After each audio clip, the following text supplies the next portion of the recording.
اسی طرح آپ دیکھتے جائیں کہ میں نے مختصر کرنا ہے، اہتمام، یہ سارے الفاظ جتنے بھی آئیں گے نا ان میں اہتمام، آرگنائزیشن، ان کا مرتب ہونا، ان کا کسی آرڈر میں آنا، جیسے تشکیل، جیسے تفسیر، آرگنائزڈ ہوتی ہے نا چیزیں۔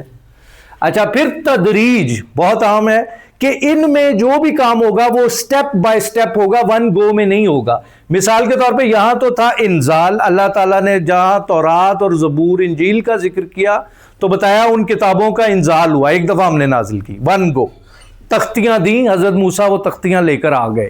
لیکن تنزیل قرآن مجید کے لیے اللہ تعالیٰ نے استعمال کیا ہے، کیونکہ قرآن مجید 23 سالہ قلیل مدت میں سٹیپ بائی سٹیپ اترا ہے۔ نبی صلی اللہ علیہ وسلم کے ساتھ واقعات پیش آتے تھے تو اللہ تعالیٰ کانٹیکسچول آیات کو نازل کرتے تھے اور وہ اس سچویشن کو ایڈریس کرتی تھی، اور کلام کا معجزہ یہ ہے کہ وہ جو آیتیں کانٹیکسچول ہوتی تھی ان کے اندر یونیورسیلٹی ہے، کہ وہ آیات آج بھی پڑھیں تو ہمارے بھی مسئلے ویسے ہی حل ہو جائیں گے جیسے نبی صلی اللہ علیہ وسلم کے دور کے مسلمانوں کے ہوئے تھے، اور ہمارے پاکستانیوں کے نہیں ہوں گے۔ پوری دنیا میں جہاں بھی مسلمان ہیں وہ جب اس پہ ایمان لا کے ان کو اپلائی کریں گے اپنی لائف میں انفرادی طور پہ یا اجتماعی نظام برپا کر دیں گے قرآن مجید کا، ان کے مسئلے حل ہو جائیں گے۔ تنزیل، انزال اور تنزیل۔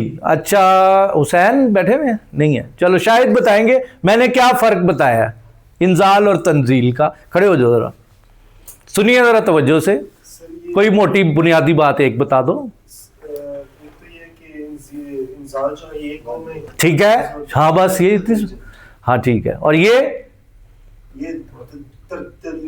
تدریجن سٹیپ بائی سٹیپ ہوگا، ہاں بس ٹھیک ہے، اتنا ہی ٹھیک ہے، یو گاٹ دا پوائنٹ۔ اچھا، اخراج اور تخریج میں بھی یہی فرق ہے۔ مثال کے طور پہ ایک اسٹوڈنٹ ہے، ہم کالج میں پڑھاتے ہیں تو اخراج کا مطلب یہ ہے کہ استاد اسٹوڈنٹ کو رسٹیکیٹ کر دیتا ہے، اس کو کہتا ہے نکل جاؤ، تم بے ادب ہو، تم ادب نہیں کر رہے ہو۔ تو یہ کیا ہے، ایک دفعہ اس کو جھڑکی ڈالی اور یہ گیا اور وہ گیا۔ اچھا، یہ جو تخریج ہے نا یہ باب تفعیل ہے، اس میں کیا ہو رہا ہے جناب، اہتمام کر رہے ہیں، اس کو ڈگری دے رہے ہیں، اس کو کلوک پہنا رہے ہیں، اس کو پگڑی پہنا رہے ہیں، اس کا ترا ہے، اس کو سٹیج پہ بلا رہے ہیں، پھولوں کی پتیاں نچاور کر رہے ہیں، اس کے والدین کو بلا کے ایوارڈ دے کے اس کو بھیجا جا رہا ہے۔ تو اس میں کیا ہے، مبالغہ ہے، اہتمام ہے، سٹیپ بائی سٹیپ کام ہو رہا ہے۔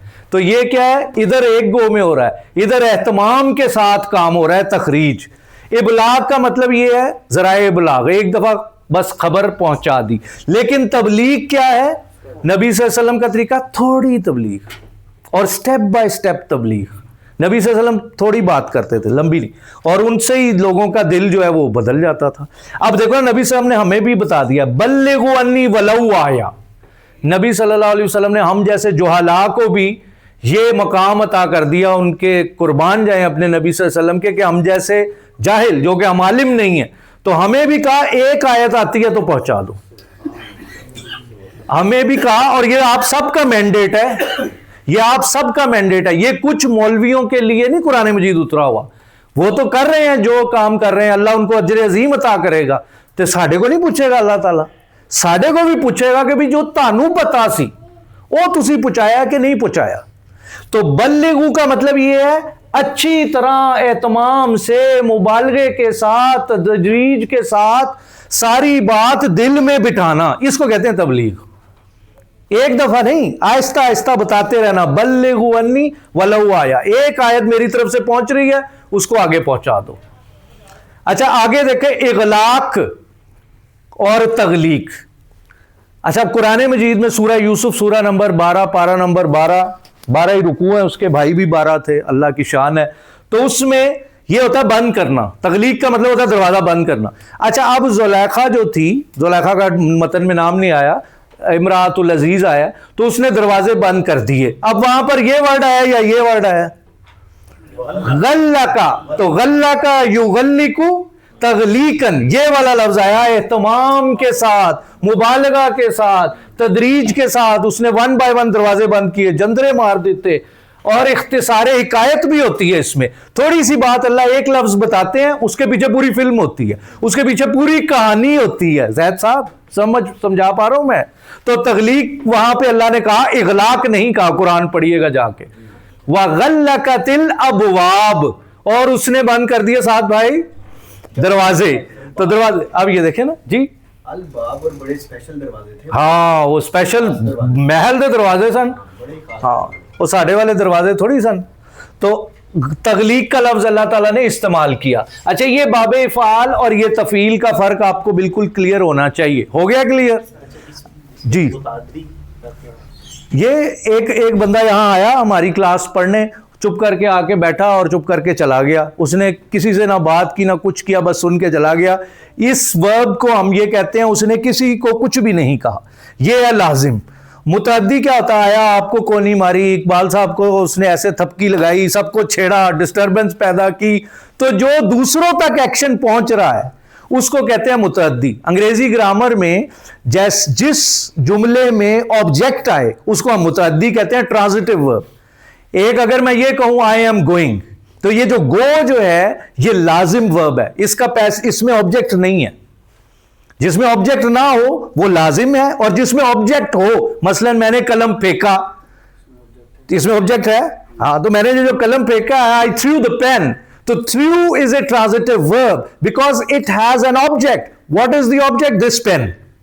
Did you get my point? تو جس میں آبجیکٹ ہو وہ متعدی فعل ہے. تو یہ جو تفعیل ہے یہ متعدی سارے ہیں, یہ سارے تفعیل متعدی, یہ بھی متعدی ہے, افعال بھی متعدی ہے, تفعیل بھی متعدی ہے. یعنی اس کے اندر یہ چیز موجود ہے کہ آبجیکٹ چاہیے, آبجیکٹ لازمی ہوگا. اس نے کیا بند کیے زلیخا نے؟ You got the point. اچھا اب جس طرح تبلیغ ہے, کس چیز کی تبلیغ کرنی ہے؟ نبی صلی اللہ علیہ وسلم نے کیا فرمایا؟ بلغوا انی ولو آیا, تو آیت ہے نا, یس.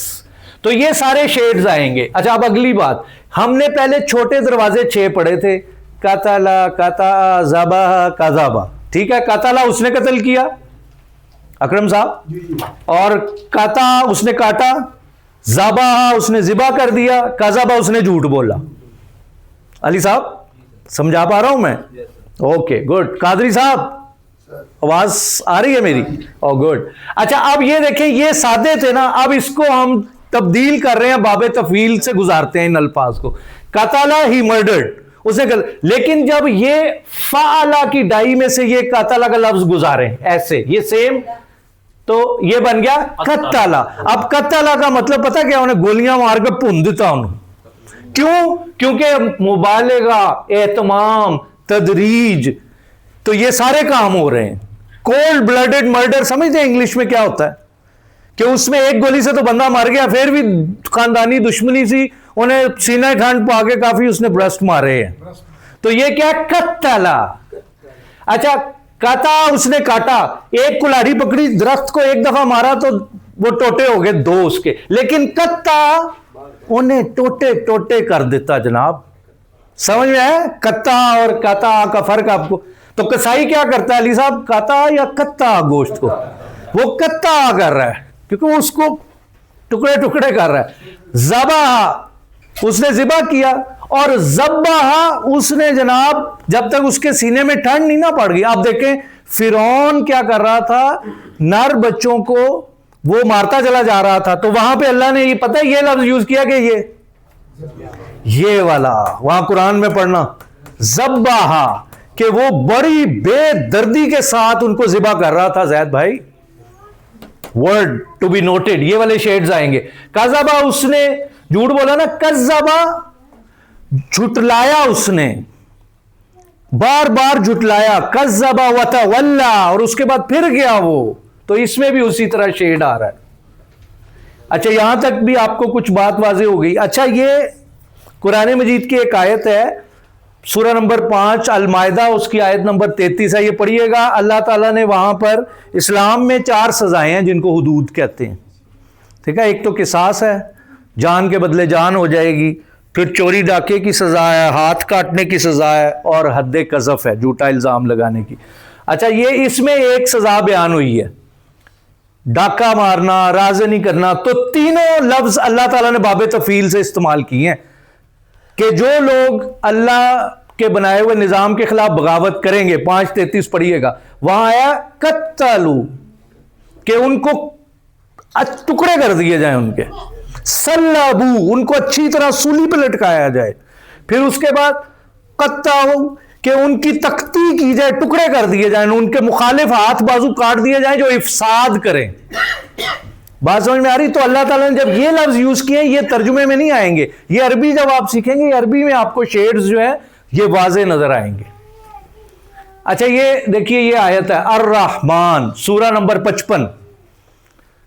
رحمان یعنی the most merciful. علم القرآن, اب یہ باب تفعیل ہے. اللہ تعالیٰ نے قرآن مبالغہ کے ساتھ سمجھایا, اہتمام کر کے اتارا, تدریج میں اتارا, اس کا علم دیا. علم القرآن. لیکن انگریزی میں وہ یہی کہیں گے اللہ ٹاٹ قرآن, تو وہ ٹاٹ میں نہیں بات آنی, ٹیچ میں نہیں بات آنی. نبی صلی اللہ علیہ وسلم کی حدیث ہے خیرکم من تعلم القرآن وعلمہ, the best amongst you is the one who learns the Quran and teaches it. تو خیرکم من تعلم, یہ تو اگلا باب جو اگلے ہفتے کا پڑھیں گے, جو قرآن سیکھے. قرآن پڑھانے سے پہلے سیکھنا ضروری, تو پہلے سیکھے. وعلمہ, یہ ہے علامہ یعلم تعلیماً. تعلیم کا مطلب کیا ہوتا ہے؟ آہستہ آہستہ, روز روز, تھوڑا تھوڑا کر کے تربیت کرنا. تو یہ باب تفعیل ہے کہ اللہ تعالیٰ نے تھوڑا تھوڑا تھوڑا تھوڑا کر کے قرآن سمجھایا ہمیں اچھی طرح سے اہتمام کے ساتھ. اور تم میں سے بہتر بھی وہ ہے جو تعلیم اچھی دے لیکن تھوڑی تھوڑی تھوڑی کر کے. اچھا پھر قرآن مجید کی آیت ہے نزل علیک الکتاب بالحق, اللہ تعالیٰ نے یہ کتاب نازل کی ہے تنزیل, حق کے ساتھ. اس میں یہ پانچوں شیڈز آئیں گے.